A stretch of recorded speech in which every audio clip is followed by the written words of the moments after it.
مسیح یسوع کے بابرکت اور جلالی نام میں آپ سبوں کی سلامتی ہو۔ میں ایک بار پھر اپنے چینل فیصل رحمت میں آپ سب کو خوش آمدید کرتا ہوں۔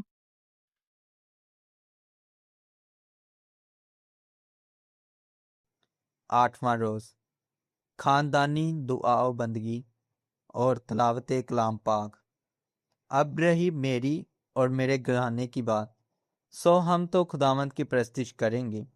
یشوا اس کا 24واں باب اور اس کی 15ویں آیت۔ شخصی دعا کے بعد خاندانی دعا اور تلاوت کتاب مقدس ازبس ضروری ہے۔ ہر خاندان میں یہ دستور ہونا چاہیے کہ گھر سے باہر جانے سے پیشتر پاک کلام میں سے کچھ پڑھا جائے اور بچوں کو سمجھایا جائے۔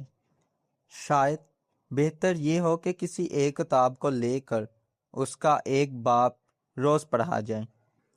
اس طرح بچے اپنی مقدس کتاب سے واقفیت پیدا کرتے اور انبیاء اور دیگر مقدسین کی زندگیوں کا حال سن کر ان کے نیک نمونے پر چل کر خدا کی قربت حاصل کر لیتے ہیں۔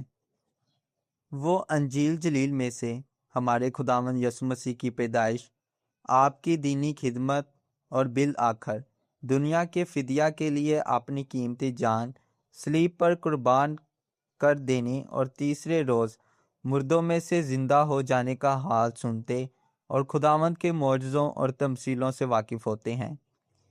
یہ سچ ہے کہ مسیحی مدارس میں بائبل شریف پڑھائی جاتی ہے، لیکن اصل سبق بچے گھر ہی میں اپنی ماں کے قدموں میں بیٹھ کر سیکھتے ہیں۔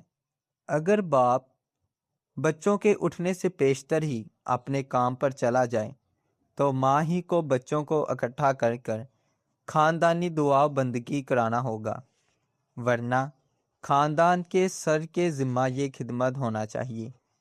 تمام خاندان کا مل کر دعا کرنا ایک عجیب رفاقت کا باعث ہوتا ہے۔